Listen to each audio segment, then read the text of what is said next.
Good evening. Hi, everybody. No, Kevin, stop. Good evening, everybody. Welcome to Top Deck Heroes. This is like American anime where we speed up the opening like 10 times its normal speed. They just like cut out 2/3 of it and then also sped it up a little bit. So, welcome everybody. Hopefully, we're all less salty than we were last week because last week was a salt-infested salt fest. I'm no less salty than I was last week because I wasn't salty last week. Well, I feel slightly less salty. So, we got a lot going on tonight. First, we have a few items in the news.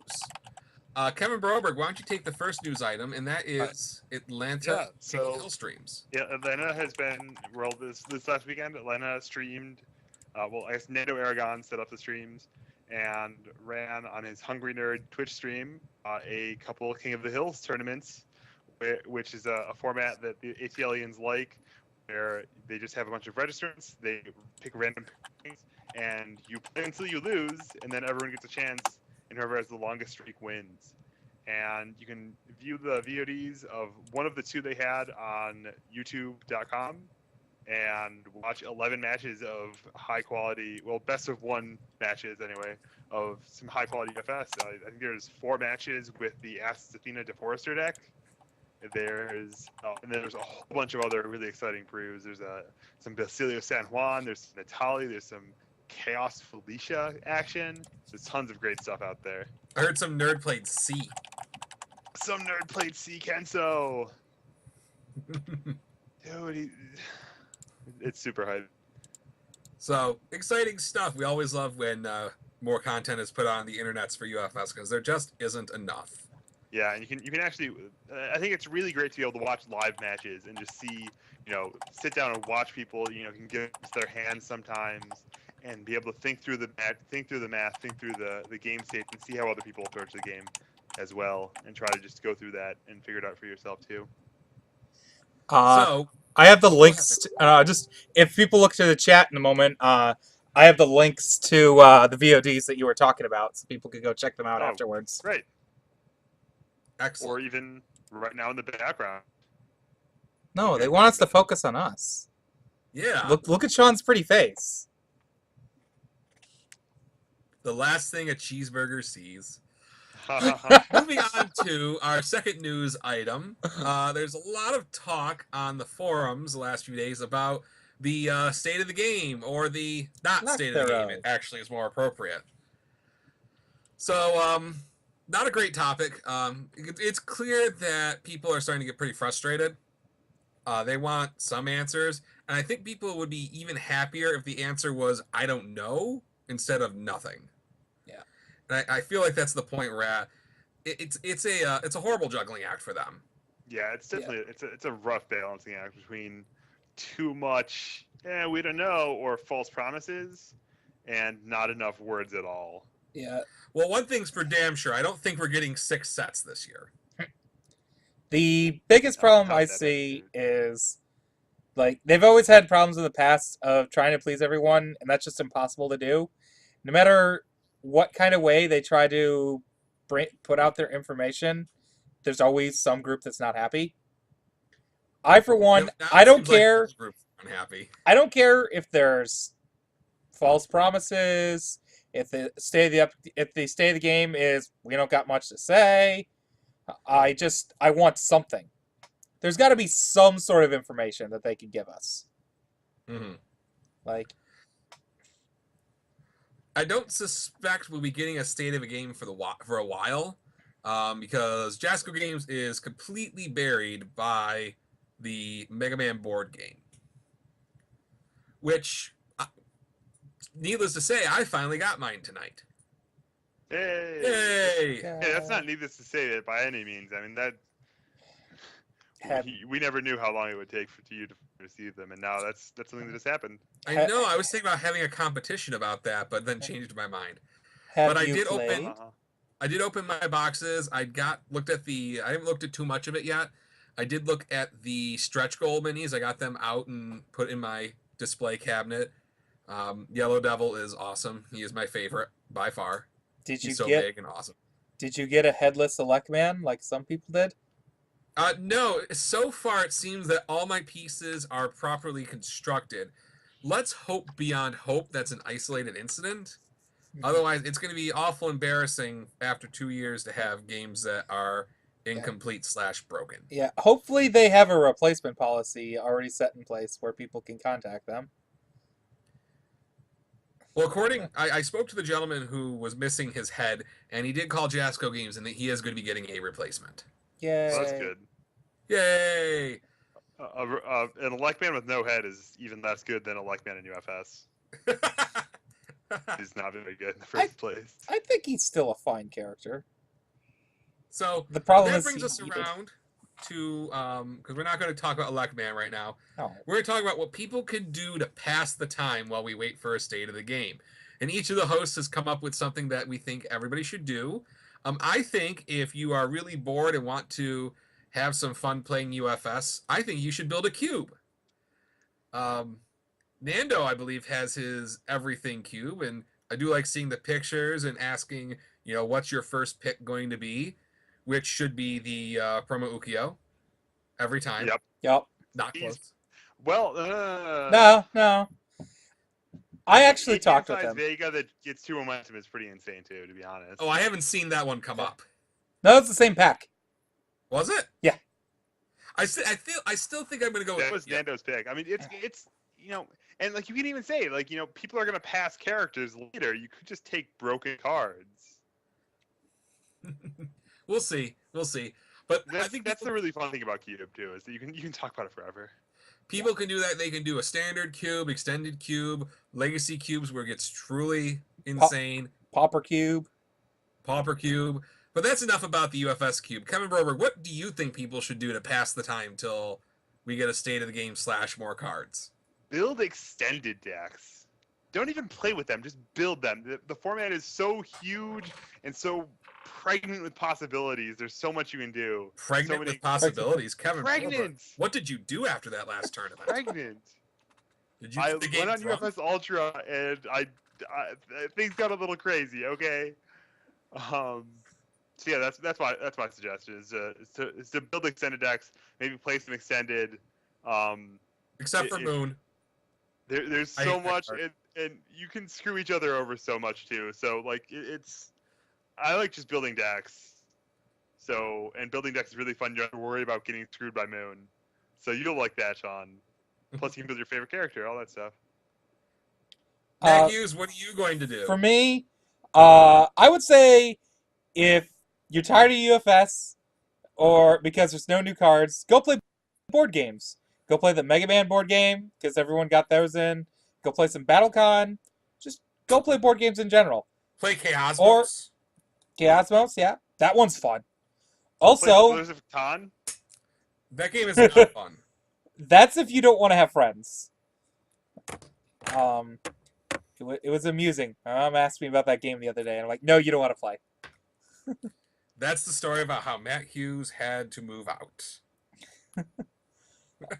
It's also in like 12 days or something. There's Street Fighter V. I don't like Street Fighter. You can't say that. There's a Street Fighter set coming out. Maybe. I mean, I'm just kidding. Maybe. So, lots of things to do to pass the time. I mean, you could also troll the forums and bitch and complain. That's a favorite pastime of UFS players. You could paint. Magnus is painting. He seems to be having a pretty good time. His videos are the best. They might be the best UFS content out there. No offense to any of our other hosts or shows out there on the interwebs, but I do like the Magnus show. It's real nice. It's like watching a variety show, like Robot Chicken. You never know what channel it's going to change to yet next. So, speaking of the state of the game and someday some product coming out, we're going to be doing a giveaway. Our favorite fans can have a chance to win a booster box of Battle for Power. It's really easy to win. It's all you got to do is make a guess. So between now and the 17th of January or the state of the game, whichever is first. 17th of February. 17th of February. Or the state of the game, whichever comes first, which is probably the 17th of January. you can guess when Mega Man Battle for Power is going to get released. If the set releases on the day that you guess, the exact date, you'll win a free booster box courtesy of Rochester CCG. And now this isn't no Price is Right style stuff like I normally like to do. It's going to be the closest with going over bid or not going over bid, but you don't lose if you go over. Yes, the closest in number of days. Mm-hmm. What if someone's got it on the day before and someone has it on the day after? Then they split the prize. If there's a tie, if two people choose the same day, or two people are the same distance apart, you will split the box. Okay. Now, if you wish to make a guess, we will be posting it on the Facebook page for Rochester CCG after the show, where people can make their guess. One guess per customer, no purchase necessary. Oh, employees and subcontractors, family and friends of Rochester CCG are not eligible. Wait, friends of Rochester CCG are not eligible? Well, everybody except you, Kevin, is eligible. So you, Hughes, Christine, and me, we're not eligible. Everybody else is. All right.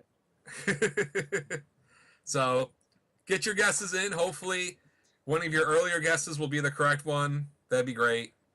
Clearly he's saying no to me just because he thinks I know. Clearly. I don't know anything. I don't know anything. I mean, you have a track record for knowing things you have no business knowing, so. Ooh, snap. Blame Capcom. Alrighty. So let's move on to our main story tonight, which is part 2 of our 3-part special on Worlds. Boop. So last week we went over the spoilers for Mega Man 5 and 6. We also talked about, I think that was it. We were running a little long. So we'll get right started with some spoilers for this week. And the first character we're going to talk about is Bass. Unfortunately, we don't have a spoiler for the character yet, so we have really no idea what he does. Not a clue. I have a question. What? From someone who does not know anything about Mega Man and its other games, pretty much. Mm-hmm. Does he have an item or an ally or something called Treble? Yes, Treble is his dog. That's awesome. So, I might have to collect that card if there's a card for him. Well, if you collect too many, you might end up in Treble. So our first card up is in the base section of the support, and that is One True Purpose. So this card kind of reminds me, I can't think of it, but it does things when your attack is at less than its printed damage. My first thought was this is changing directions at 1 that's difficulty, which is the Metal Band card that says, well, if you're before the block step, you get a free +2 to either speed or damage if you're below printed stats. But this isn't that, because it has a speed redux if their attack is greater. For your opponent's attacks, if they're faster than they should be, and for your attacks, if they're smaller than they should be, you get 2 damage. Yeah, it's really hard to wager a guess as to what Bass is actually going to do off of this, because both of these abilities seem fairly generic. Yeah. I know that he has Void, and I hope he has nice Void things. Unfortunately, he also has Air, so. Which means he'll have all the nice air things. Yeah, I hope all of his cards suck except for one that only works in an Earth deck, because he already has 2 of the S tier symbols. Yeah, this card is pretty decent for Earth. It's pretty good, actually. Because it's a 1/5 spam, which Earth doesn't have a whole lot of. That's really good, I think. It's fine. Like, yeah. There's like... It's a decent card. Yeah, it's a fun card. I'm not excited about this card, but it's fine. You know, you can put it in decks. And I feel the card for Air and Void is more or less completely overshadowed by Girl Like Any Other still being in the format. I disagree, actually, very strongly. I know one of the bigger problems that I had with one of the big thorns in my side of the Athena deck was cards like 8,000 Degrees and damage reduction. And this lets you trade a little bit of efficiency when your opponent has speedy attacks for commit +2 damage if they're damage reducing you, which can be a big deal. I guess that's fair. That is true. I've actually come into the same problem when I was playing Satoshi. So, I'll give you that. So let's move on to the next card. We're going to skip down to S-Word Man. S-Words. S-Words for 300. So we've seen Swordman before. He matches symbols with our favorite girl, Astrid, from Shadow War. Play Extended Boys. She's fun. So we know what he does. He can ready himself after your opponent's cards are committed due to your effect. And he can pitch non-character cards for damage equal to their difficulty. And if you happen to pitch a weapon, you draw a card. And because all those lovely throws are in the format, you gotta remember, he does say non-throw. Oh, shit. Good catch. That matters when Lunar Catapult and stuff got rotated back in. Yeah, this character's pretty cool. I think he's got some legs. Now, if we scroll down, we've seen his card Quake before, the 2/5. Oh yeah, that's an old spoiler. That's right. So we have this new card, Split Body, which. Well, before we move on, sorry. I do want to take note that Quake does have Natali's ability for weapons, for pitching and momentum. So just the theme seems to be weapons here. Now go ahead, Kevin. I'm sorry. For sure. Yeah, actually, this character gets. I think when this character was first spoiled, we didn't have the Satoshi cards back yet. So adding perfect accuracy, Tenbatsu, and other non-attack weapon cards is a pretty big deal to him. But so Split Body. When I first kind of got back into competitive UFS, the first good deck I built was a Searching for Family deck. So this card means a lot to me. It's certainly, I think, worse in the absolute power level department because drawing one card is a lot less than drawing two cards. But especially for Swordman, you only have to show them two cards in your hand. You're not giving away that much information, and it's still just an F commit draw card, which is very nice. Mm-hmm. And then it is unique. Sorry, you can go ahead. I was about to say it is unique, so it helps in the brokenness department. Yeah, you can't really get in that situation where you just turn your board sideways and now you're a 14 hand size or something stupid like that. But if there are ways to ready this card, that could be really good. Yeah, this is. And it's block. Yeah. Well, super block. It's got a super block. Yeah. Mm-hmm. At a fair cost, I think. With the last couple sets, we made a couple of those super blocks, and I think they're a little too cheap. Leaf Shield comes to mind. I think having slightly higher difficulty on your block for that effect, I think, is very reasonable, especially on a foundation. Yeah. Matt, have you been trying to inch a word in here? No, I'm just, no, it's with Leaf Shield. With me there, I feel like that's taking up an attack slot. So I feel that card's perfectly justified how it is. I think Leaf Shield's pretty fair. Mm-hmm. Like, I've played a lot of Leaf Shields in my time. There have been plenty of times where I've been like, wow, I wish that this was just Power Wave. Yeah, fair enough. Any other thoughts on Split Body, gentlemen? I think the one thing kind of against this card is that its symbols are kind of weak on speed redux. So if you're trying to block like a 5-speed high with this card, you're gonna be up a creek. Mm-hmm. But it is pretty good, and I do like that you can play a lot of it in your deck without really getting screwed, and you'll be able to kind of get it on board and then take advantage of all the weapons in your deck to start, getting ahead of your opponent with some card advantage without having to worry about dead cards later in the game. And I mean, big thing over Searching for Family is just that it has a block at all. Mm-hmm. So gives you a bit more flexibility that way. Overall, pretty nice card. Unlike his next card, nothing personal. So wrong. What? That card's amazing. I have no comments about this card then.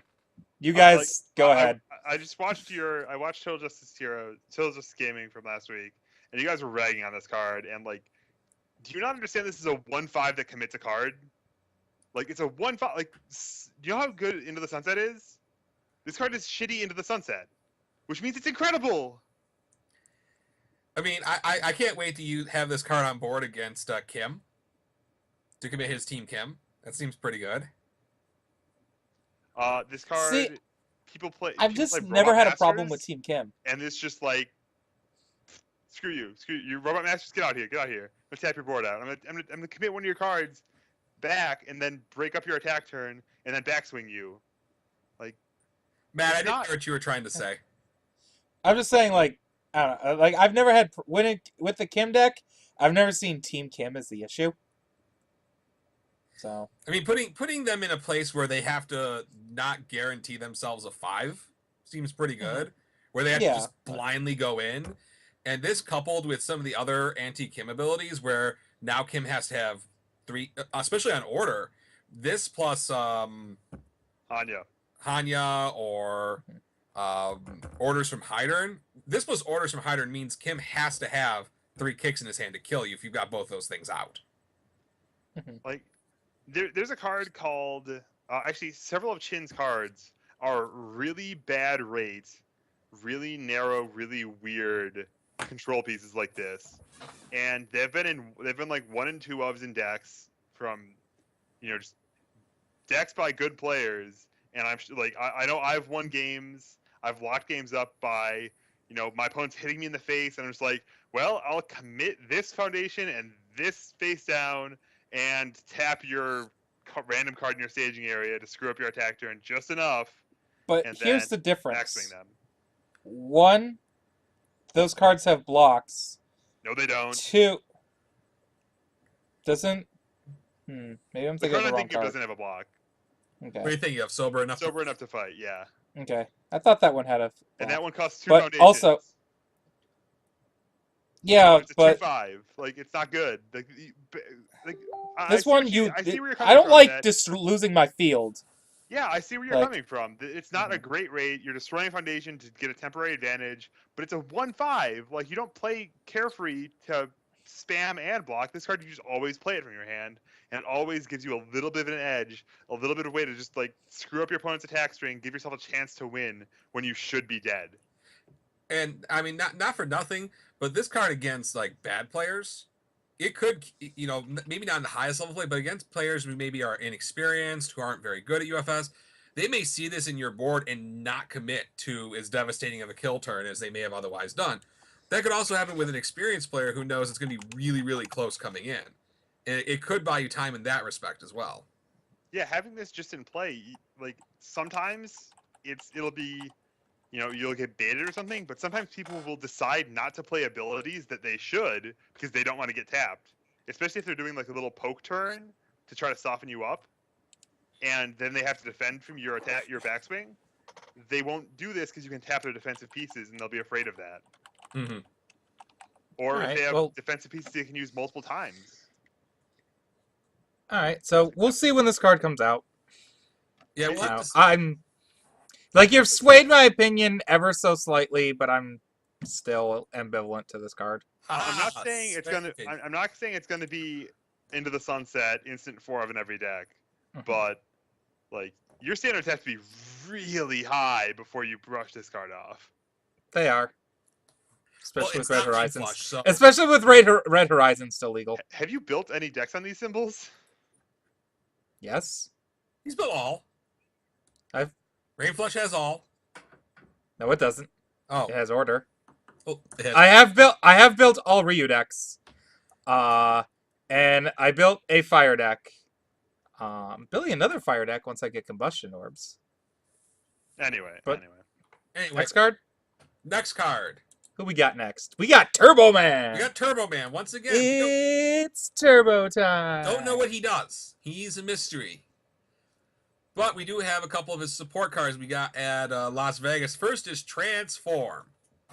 If you have been looking for an answer to Ever Hopeful on these 3 symbols, here it is. Ayo. Yep. This card is That- insane.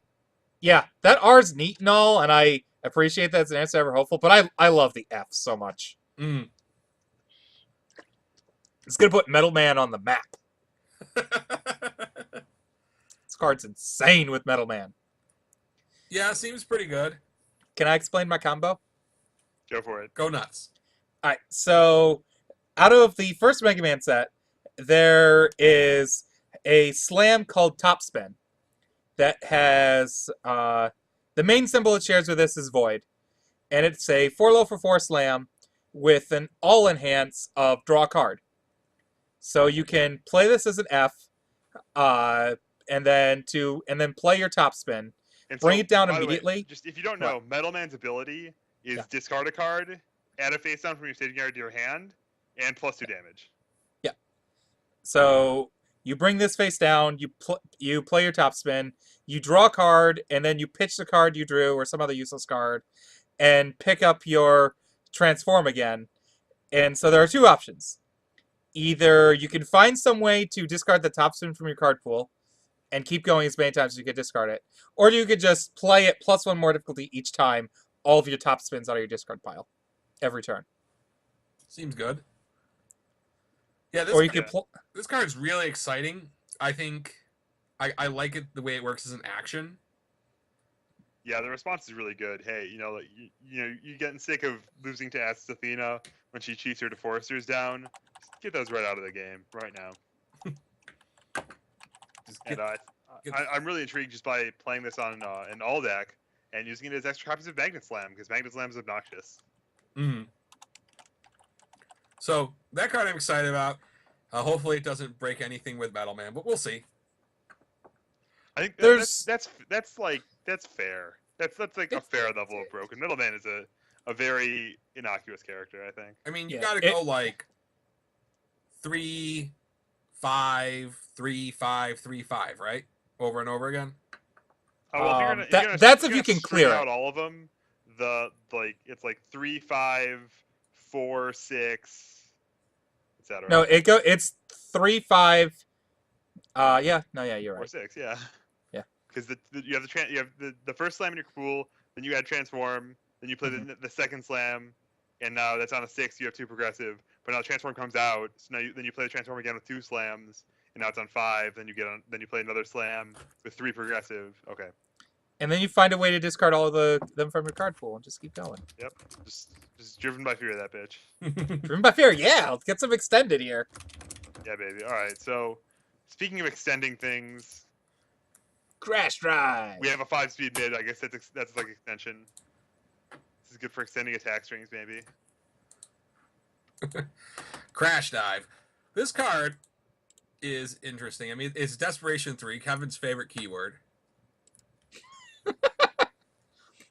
Never gonna let him let go of that. Kevin hates that keyword. Yeah. All right, so pitch a momentum. If it hits, reveal the top 4 of your deck, and you can add a foundation you would normally play among them to your staging area and get rid of it. This card's really hype.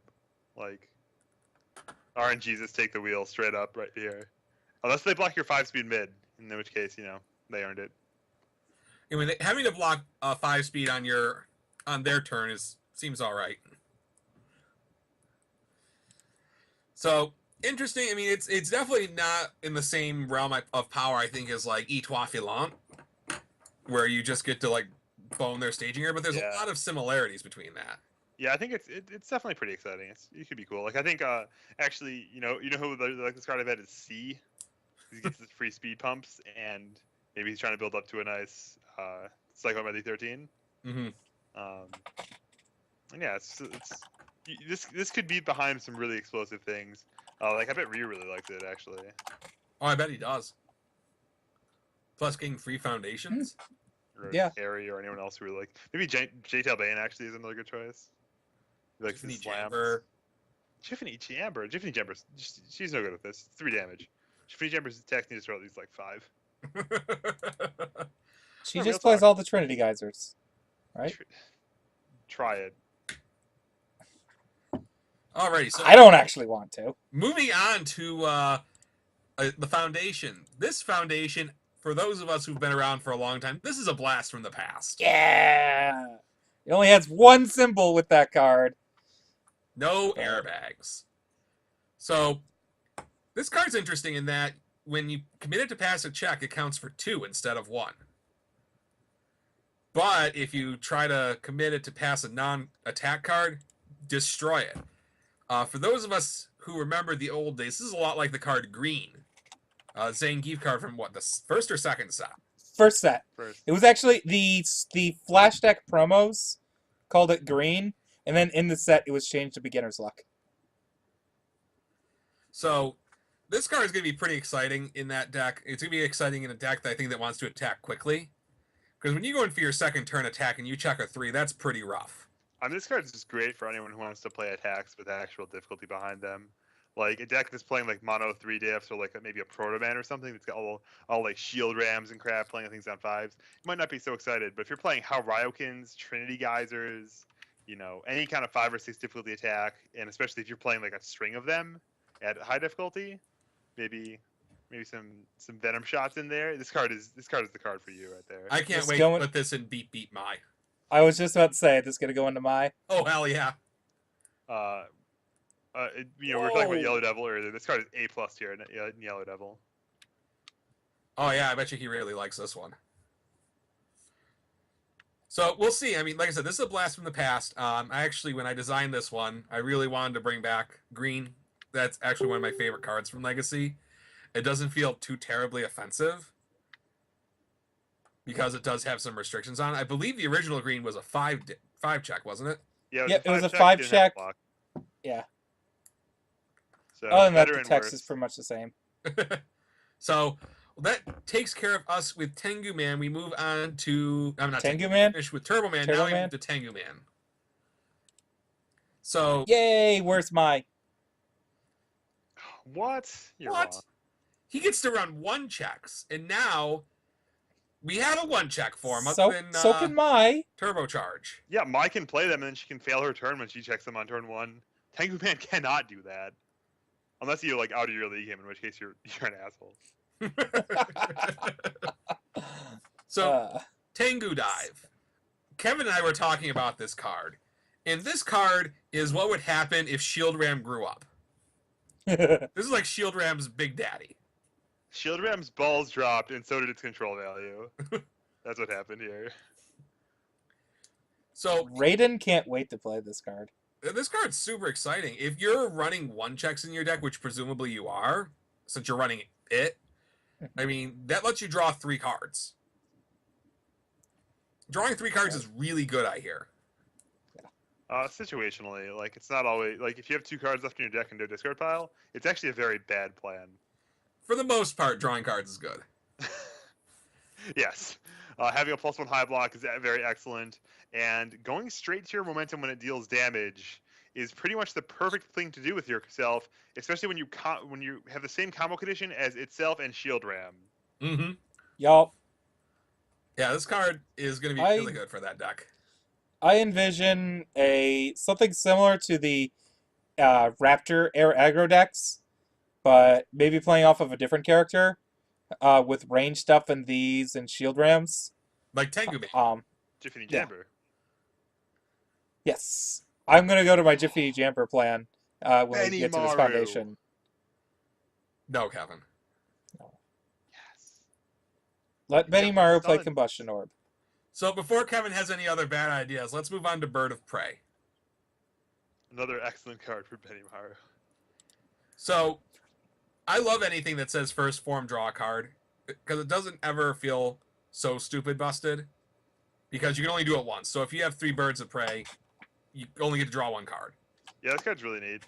I really like the pseudo-unique factor, where both of its abilities kind of preclude you from using 2 copies don't really help you, but having 2 of them actually kind of does, because you get the first half after you get to draw an extra card. Mm-hmm. But just the Astute Observer ability, which is first have to discard a card, draw a card, that's really good. Mm-hmm.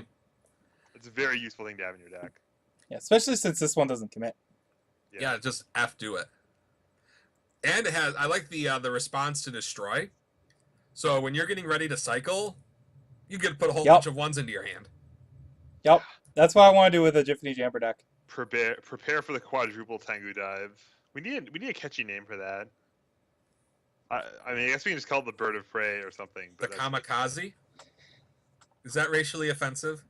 A little. I don't think so. I mean, I don't know. Not really. I mean, in the game, he does sort of swoop down and crash into his opponent. Would it be more or less offensive to call it the American Eagle? Oh man, who knows? Anyway. So, this is a Bird of Prey 2 dot. I want that 1 dot Bird of Prey back. I don't think that's coming back. I mean, it's just a 5 high for 10 with like powerful 3 or something. Powerful 2 and some stupid other ability, and it's Gunsling only. So you can have it back. You can have it. Just not an extended. Yeah, it's banned and extended. Wah. Moving on to Slash Man. The Slash. Yeah. He's got to go Robots. Robot Super Saiyan 3 Wolverine. So he's brand new. After your ready phase, you can seal a foundation, which, for those of you who really like playing perfect accuracy, you know that ability is really powerful. Yeah. And this is a freebie. You can do it every single turn. Yeah, you can do it on both turns. Yeah. Seal their defensive stuff when you're going in. Seal their offensive stuff when you're on the defensive. When you're pulling out. Yeah. I think this character's gonna be really annoying to play against because, like, I love every card I put in my deck. I do it because I love that card, and he's just gonna say, "Hey, your babies, you can't have those anymore. Just steal that for right now." I'm gonna put them in an egg. It's awful. It's awful. And he has a second ability after all that. Yeah, the second ability is gas. So if your attack has no abilities, this attack has no abilities. This attack has no abilities. You get a free momentum, and your opponent pitches a momentum. So what does it mean to have no abilities for an attack? That means it has no keyword abilities, and it has no enhances, responses, forms, or fire attacks in the text box. So a card like Leaf Shield, kind of hard to actually have no abilities, but a card, what's an attack that, like, Atomic Fire or something that only has keywords? If you go poke in it, that will have no abilities then. It'll lose. Crushing Power Shock has no abilities. Unless you're Caden. Right. And his attack will probably show us how this will work really well offensively. So yeah, so his attack Slash Claw, his rare, while being a multiple one punch weapon, first he seal it, and you get a free momentum. So between it and Slash Man, you get 2 free momentum. Yeah. Yep, and you also played a 5 difficulty, 5 damage attack at a 3-speed mid, which, you know, kind of sucks. But getting 2 momentum is pretty much what you want the attack to do anyway. Yeah. So I really like this card in a good Ryu deck. It fuels momentum for itself, for Blizzard Sword, for Shoryudan and whatnot. For Combustion Orb. Combustion Orb? Oh, you mean... Oh, you talk about the other attack? The other one. The powerful 5. Yeah. Burning Blitz Vortex. Burning Blitz Vortex, yeah. That powers that off 2 symbols, I believe. Yeah. Yep. And this being a +0 low is also really, really nice. Yeah, Slashman Burning Blitz is going to be a big deal, I think. That's promising. Oh, turn off your speed reduce. Yeah, turn off your speed reduction and plus 10 damage. Have fun. The other thing is this is a punch and a weapon. So you can put this in front of a Valiant Assault. Just see how it gets some momentum for later. Or you can put it after your Blizzard Sword and have it clear the multiple. And then have it stun. You can always just play the multiple ability too. There's nothing wrong with multiple 1 on a 3 mid for 5. Yeah. For sure. Unless you get double Templar blocked, then it's really bad. Yeah, it just does so many things for Ryu. I am real interested to see the other stuff. But, yeah. I'm not saying run 4 of this. I'm saying run 2. Moving on, Ready to Pounce. This card has a hell of a lot of words on it. Does that mean you don't like? Hey, it shares 3 symbols with Garrett Brett. At the start of your turn, so after your ready phase means basically immediately before your combat phase. For the record, it's kind of tricky sometimes. You get to force your opponent to show you a card at their hand at random, and if it's a high block, so if you're setting up a Rain Flush, for example, you might really like this, or a Blizzard Sword, they'll have to discard that and draw a card. So you can Skullman them on your own at the start of your turn at random, if they have the wrong blocks. Mm-hmm. And then after commit, the next attack you play this turn gets +1 damage for each of its abilities. So that means so if it has let's say it's a let's go with the card right above it, Slash Claw. Yep. So it gets 1 damage for multiple, And 1 damage for its first E, right? Correct. If it had Breaker, you get another damage. Yep. So Leaf Shield would get +2 damage because it has Breaker and then it has the static effect. Can I get +1 damage for blocks? That's an ability. No. Having a block. No. So we're sure sealing the static would count for this? Yeah, it's an ability. Okay. Or a Dragon Tail would get +2 because it loses the response and also the combo E. Or I guess it might get it probably gets +3, I think, because combo is 2 abilities. Yay! That's a head scratcher actually. How this works with combo. I think you actually have to have the combo ability, or like if you have a desperation E or a character only E. You actually have to fulfill the requirements before it has those abilities to seal them off. That is correct. Well, we'll see. So, moving on, that's it for spoilers for this week. I just want to welcome Shane Duckworth to the chat tonight. Looks like he somehow escaped the warehouse for a little bit, or he's in the warehouse and listening to the show. Welcome, Shane Duckworth. Thanks for all that you do. Please release a UFS set. So we're going to talk briefly about the top 8 deck lists from singles at Worlds. Kevin Brober, do you want to start this one off?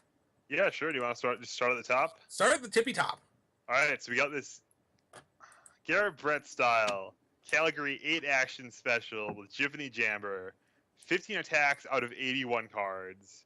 I don't know anyone else who builds decks like this in UFS these days, but well, hey, you can't say it doesn't work. So Jiffany Jambor, really, she's an 8 hand size, which means her ability is that she gets to be extremely consistent at drawing the cards she wants to draw, even out of an 80 card deck. So this deck is well over half foundations and permanents.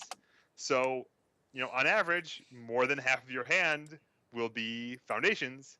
And so almost all the time, this deck can build 4 or 5 cards going on the first turn of the game, and then continue on like that for the rest of the game afterward. It plays a few more cards that let it draw and get kind of card advantage going, with the 12th Pharaoh, with Ever Hopeful, Studio Challenge, and Templar. But really, it's kind of this weird tempo deck where it's going to outbuild you. It's going to play this, rock solid, just block all your stuff defense, and then eventually it's going to Nivose you out of the game until you're dead. It's Garrett Brett deck. It's Garrett Brett deck to be sure. You see some really weird cards going on in here. Repaired by Dr. Wily is a card no one else has ever played in their entire life, but it makes sense. Really, I think that the biggest takeaway for me from this deck is that sometimes you can just play 4 of all the best cards. Sometimes, you don't have to say, oh, well, I need to trim down to 60, a tight 60, and I'm going to trim a Templar to get down there. Or I'm going to cut some of these dodges, or some of these Nivoses, or some of these Hatred of Autumns. It's a card I think relatively few people play 4 of. But when you play 81 cards in your deck, you're really setting up the game to go for a really long time. And at that point, the total number of copies of cards in your deck which disable something in your opponent's staging area, you can find access. You can get all of them into play, and then use them to shut down your opponent's game plan before executing your own, which is Nivosing them. I really like the sideboard, because that sideboard says, "Oh shit, I need to kill you fasterer." Well, I talked to Mark, who was playing Felicia and who obviously had worked with Garrett, being from Calgary, and talked to Garrett a little bit too. The sideboard, the reason there are 6 attacks in the sideboard isn't just that, well, he wants to kill you, so we need to bring attacks in. But when you're playing Felicia, you still want to have a certain density of attacks in your deck as a fraction of how many you'll draw each turn, as opposed to just a fraction of your total deck. So as a 7 hand size, you need to have more attacks in your deck to actually be able to draw them at the right times. Plus, just if you've ever played Felicia, attacking is so good because your opponent just has to full block, or else you're just getting so far ahead. And even if they do, you get that momentum to stack up to pay for all of your other costs, all of your Ever Hopefuls, all of your what's the Traveling Performer. I think is one of the kind of the cards that I never thought was insane until I played the Mark's Felicia deck last week. It's like, wow, I just have 3 momentum sitting around. I have this better than looking for a thrill card in my staging area that was a 1/5 I'm playing to block with. Like it's my deck to make my blocks easier, and it's also this insane speed pump that rips my opponent's staging area apart. All right, well, let's stop massaging Garrett's ego and talk about the second place deck. Some scrub named Corey somehow got to second place. Must have been a soft tournament. Someone else talk about this. So, for those of you who are pissing and moaning that you can't play Angels with the rotation happening, I want to play Omnio. My name's Sonic. You know who you are. This is the deck you play instead. This deck is absolutely miserable to play against. It gains life if you want it to. It flips all your shit face down. It throws you and throws you and throws you. It's just miserable. And it's off of Life, and I've been playing Life for about 8 weeks now, and Life just has a lot of fantastic tools available to it. Life has everything. Yeah, it's got... The only thing it didn't have was the way to win. Then Darkstalkers came back. Well, it still struggles to kill people sometimes, even having throws and +2 damage to all of them, +4 damage if you've drawn a second Darkside Master to go with Dimitrizi. One of the big things to beat this deck is that you have to have a game plan that doesn't rely on your staging area too much, and you have to be able to beat it. You have to be able to not die to the throws before you can execute your game plan. Mm-hmm. Those are the two. And they're coming frequently, and they're coming often. And I think, and Kevin, you could probably speak from experience, having played a 7-hander against this deck, you're on a clock. You have to win fairly quickly. Yeah, I think it's really important. You're not against this deck. Against some throw decks, you can just be dead even if you block 4 times on turn 3 or something. But against this deck, you usually have enough time as long as you can keep the blocks flowing. As long as you can keep half blocking every attack if you need to. Sometimes you don't block Death Valley Faceplant because you don't want to give them the vitality back. But having anti-throw blocks like Leaf Shield and Body of Spirits or Peaceful Messenger, that's very important in Power Struggles. Just to screw up their math a little bit too. Yeah, I mean, this deck is excellent. Like I said, I've been playing Life for a while, and it's got a lot of cool things. I mean, things that don't fit in my Life deck, but the 1x Arachnophobia, I bet you people who saw that card were like, well, what the fuck does this card even do? Does everything when you hit it 5 times in the finals match. And then the sideboard, not anything I find too terribly exciting, just having some good Life tools in your tool chest. Peaceful Messenger, good against itself, good against throws, lots of good things. Hatred of Autumn, that card's really good. That helps win games. Scorn Beauty, if you can't deal with multiple, I mean, I guess this deck could struggle a bit with multiple if they just string something out and you don't have enough cards in your hand, being a 6-hander. Yeah, one big thing that Scorn Beauty covers that otherwise the deck might struggle with a little bit, I think probably does struggle with pretty significantly, is reversals. It does protect you from the reversal keyword, and if you're playing against a reversal deck, you just kind of have to walk into it a lot of the time, and because you have to chip shot them out to win the game, and so they're going to get a chance to slam those potentially huge reversals on you in the meantime. And so Scorn Beauty can cancel the reversal keyword and strand that card in their card pool without taking any damage from it. Mm-hmm.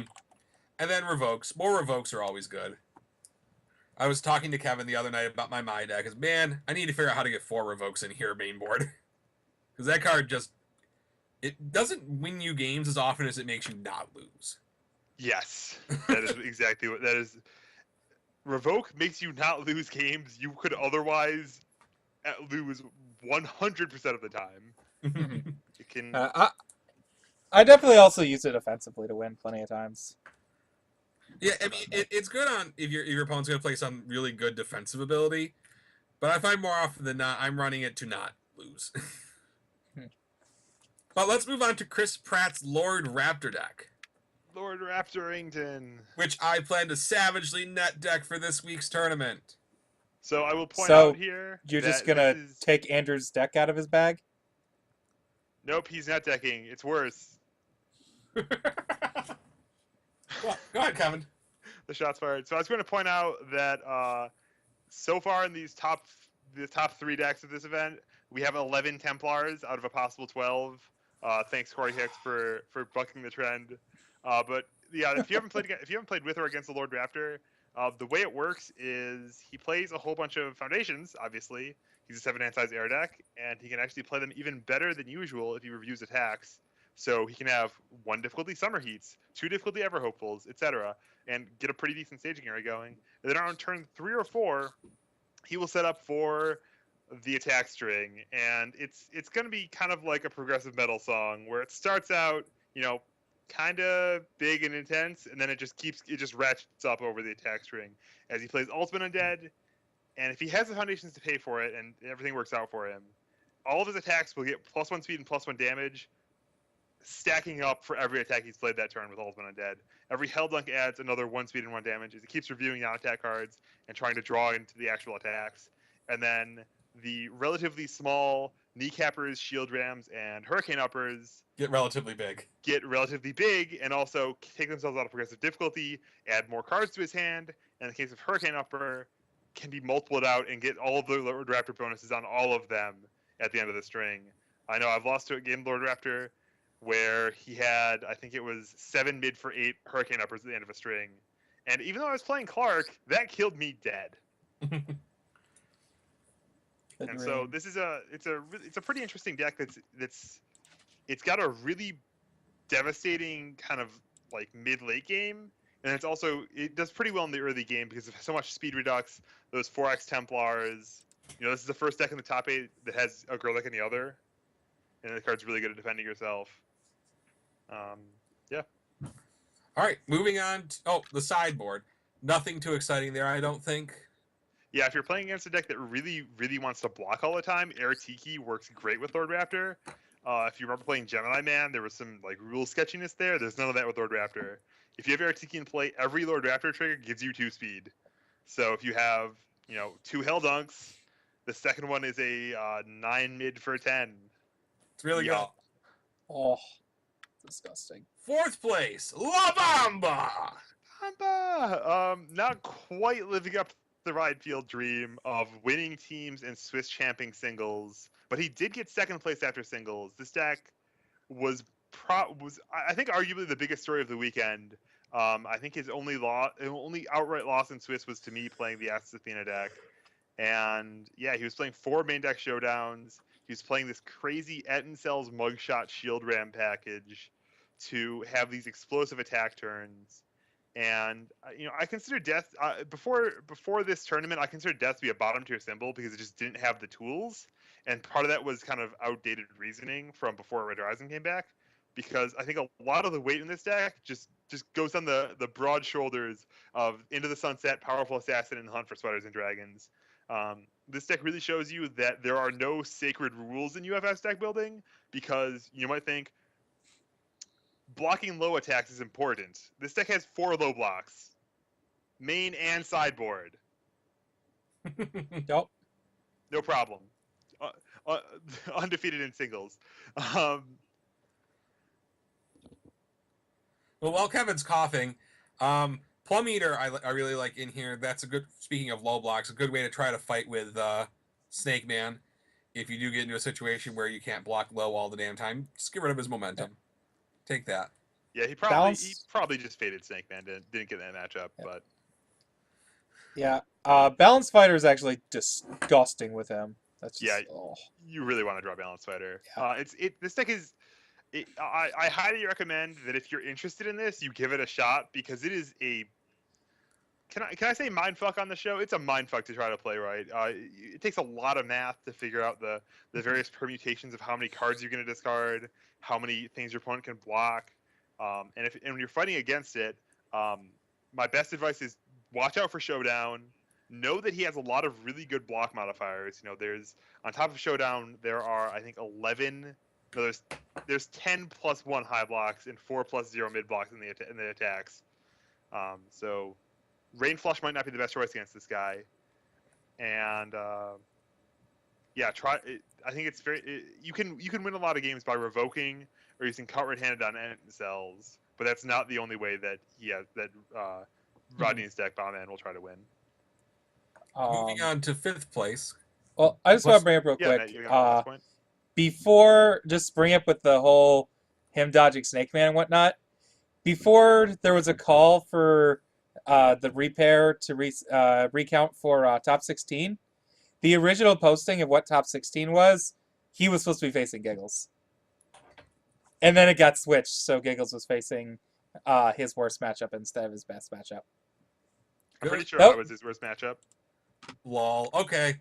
Ben Shoemaker playing Pharaoh Man. Yeah, so he this spits was... hot fire. He spits hot fire. That is definitely true. So this is one half. Ben Shoemaker and Dave Wagner collaborated on this deck. You saw Dave Wagner top the Nashville Pro Tour with a similar BB Hood deck. It's pretty cool. When there's this kind of convergent evolution of decks where they both have relatively small effects with their 7-hand size, fire aggro characters with a little bit of damage pump, and yeah, you Chasm Buster people, stun them out. You play your Shield Rams and stun them out some more. And then once their shields are down, you Smile and Missile them, and they freaking die.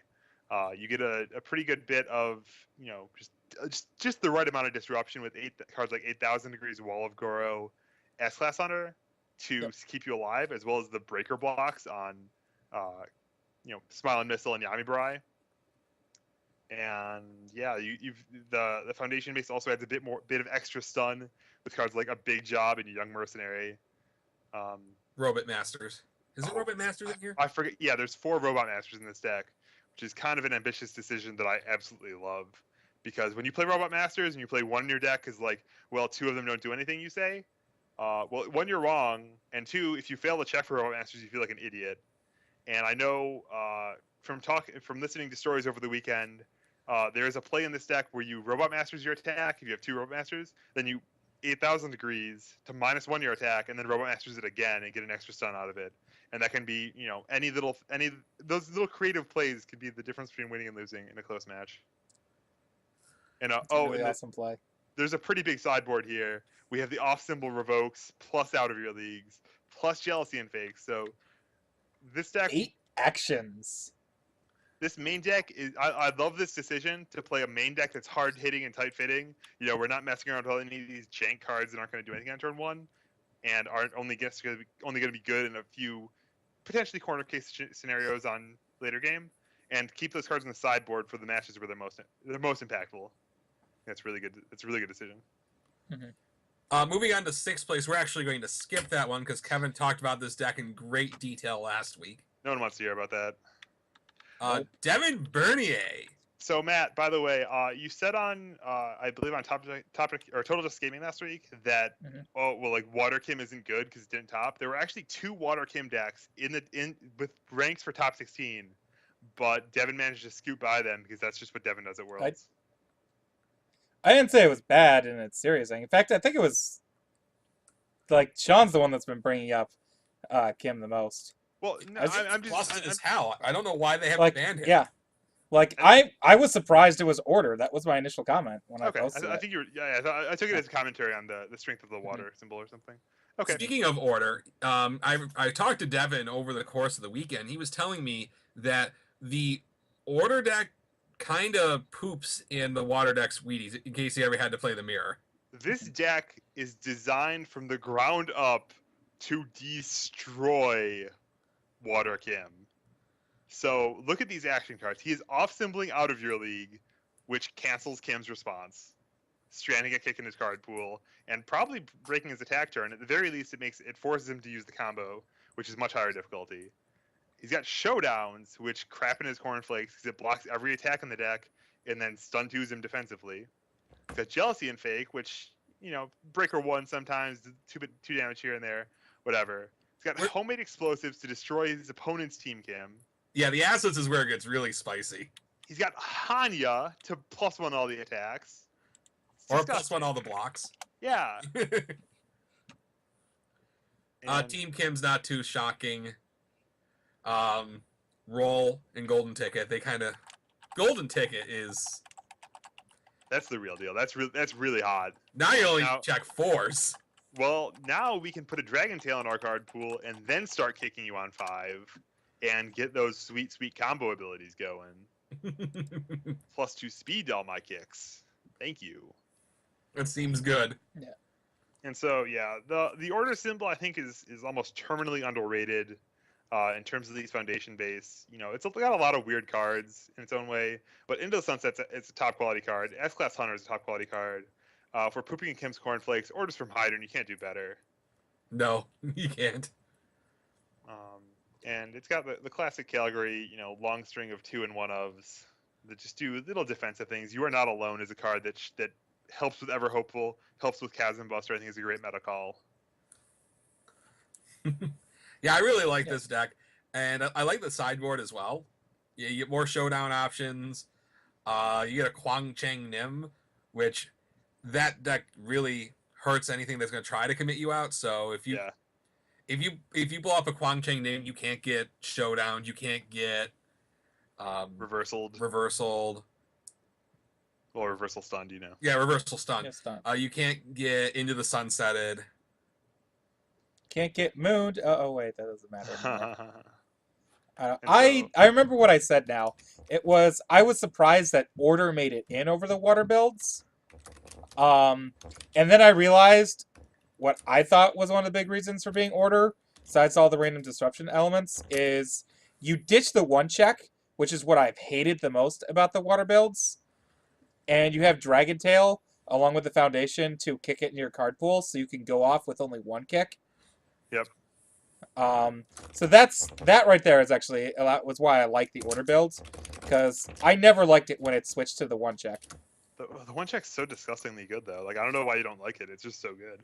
I don't like bad checks. Anyway, one last thing on this deck is that if you decide to you want to take it for a trial run, for example, you should cut the card trial run and put in the card Animate Fusion. It's just strictly better in every way. And I highly recommend playing more copies of Weight of Memory because that card's really good against Athena. Really good in general too. All right, moving on to our last deck to cover tonight. Yeah, we've got a Life Ringman deck. With JC Fuente channeling Keep Senpai all day. I think this deck is very, very well constructed. It's a tight 60 cards. I like a lot of the the 1-of list is all pretty great cards. Although Shanghai God of War sucks. It's got 4 of just the absolute best cards, 8,000 Degrees, Coward-handed, and Summer Heat. You know, it's playing Not Over Yet, which is just incredibly explosive in this character.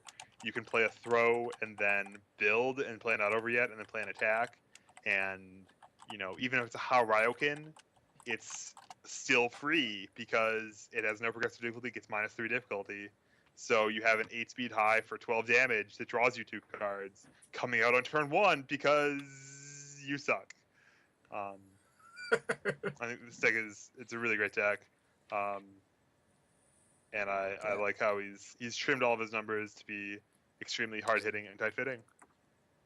Yeah, I've played against a similar build to this from Tim many, many times. It is a very terrifying deck to play against. And it was always living on the edge. Safe. He killed me on... He put me to like 2 on turn 1 game. I stabilized in 1, but that's not the point. He put me to 2 with no foundations. Yeah, that between Ringman and Not Over Yet, sometimes it just lets you get there. Especially if you catch your opponent napping on turn 1 or 2. Yeah, it's also an awesome self-destruct deck. Talked about once or twice on the show about, you know, if you're not sure how to build your deck, you're not sure about the last couple cuts to get down to size or what to put in your sideboard, that you can trim cards through your main deck, put in the sideboard. You can see that in spades here. You've got Revoke, Spinning Necro Driver, and Hunt for Spiders and Dragons all at less than 4 of in the main deck, and he sideboards them in for the right matchups out of the side. I think that's a really, really smart choice. And it's a good tool to have in your tool belt. Mm-hmm. So that covers our top 8 deck list review. Next week, we're going to cover 9 through 16. Once again, congratulations to everybody who made top cuts at Worlds. It's pretty awesome. So it's now time for Kevin's top 5. All right, so this week we're doing the top 5 keywords, and we'll do this kind of quick because we are getting a little long in the tooth here. I picked my top 5 keywords in order that I think that, you know, they promote good gameplay and exciting moments and multiple isn't on here because that keyword's plain as hell. So number 5 is powerful. This is actually my favorite keyword, but it's not strictly the strongest thing. I know there's been some talk on the forums about how it just sucks and you should never play it. That's obviously misguided. It's really good in the right situations, and I love how it kind of puts your opponent in a bluffing situation where if they block, they have to leave themselves open to a giant attack that you don't have to pay any foundations for. Number 4 is stun. This is a great ability to break down people's walls and to get in their face in middle or longer games, as well as just kill them on turn 2 when you have the perfect Chasm Buster draw and the right control checks to hold up with it. I think it's really cool how it kind of punishes your opponent for declining to block, and while also not being completely devoid of meaningful choices. Because if they choose not to block, obviously they don't have many foundations to pass control checks, so they can still use the cards in their staging area. Number 3 is combo, which I think is probably the biggest, most obvious innovation of the late Fantasy Flight era into the Jasko era, where you had cards first like Dragon Lifter and Dragon's Flame and Nightbreaker, and now into cards like Valiant Assault and Trinity Geyser that just kind of, have these really amazing splashy effects that force you to build your deck around them in a really cool way that isn't just like, well, you have to play your character, or you do this weird.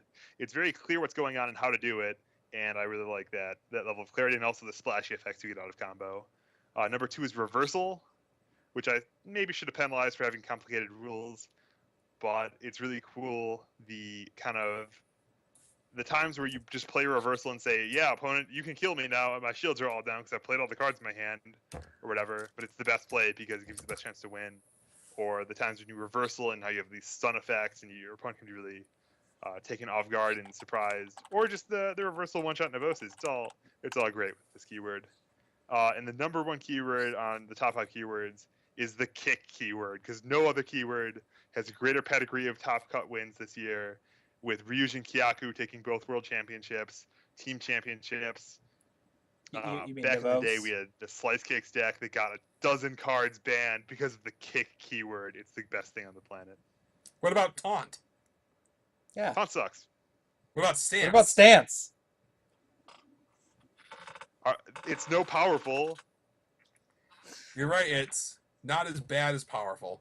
What stance cards have won a tournament this year? Well, they haven't printed a stance card since like 2006. Scoreboard. It was so good they had to stop printing cards with it. Hey man, balance stance was gas. That card was awesome. +2/+2 for free and draw 2 cards. That's awesome. That's so good. Wasn't that also a 2/2 asset? 4/2. 4/2.